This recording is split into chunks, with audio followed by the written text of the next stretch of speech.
Je pensais avoir connaître la définition de la pauvreté jusqu'au jour où je suis tombé sur un roman qui va au-delà de cela.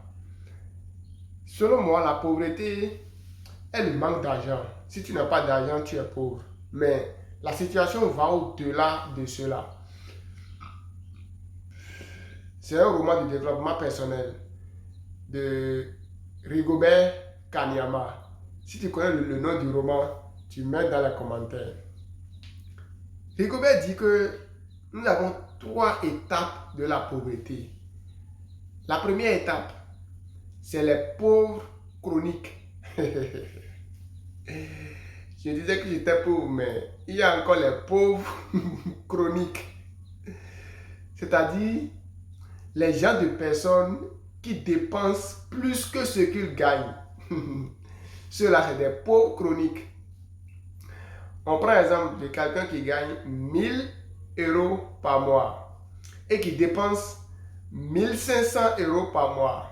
Ça là, ceux-là sont dans les catégories des pauvres chroniques. Et il n'y a rien à dire. Ceux-là vont finir toujours endettés. Ils vont s'endetter.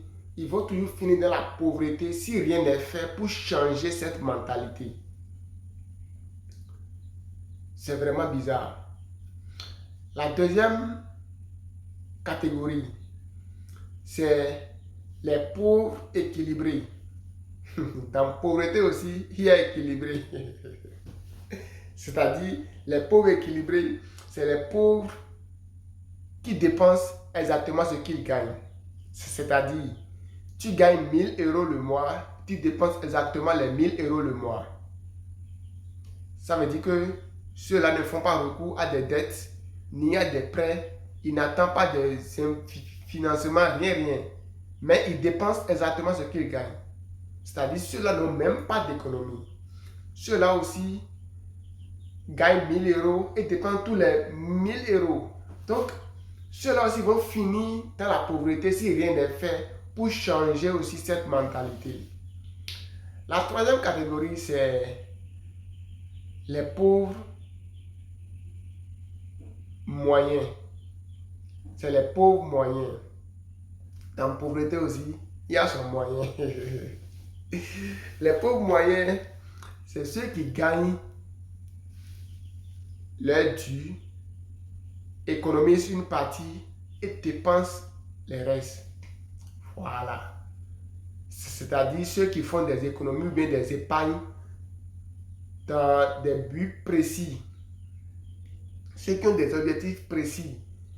Pour ce faire, ils font des épargnes, ils font des économies pour pouvoir atteindre leur objectif. Ça, c'est des pauvres moyens. Mais toi et moi, nous sommes dans quelle catégorie de pauvreté? Mets la réponse dans les commentaires.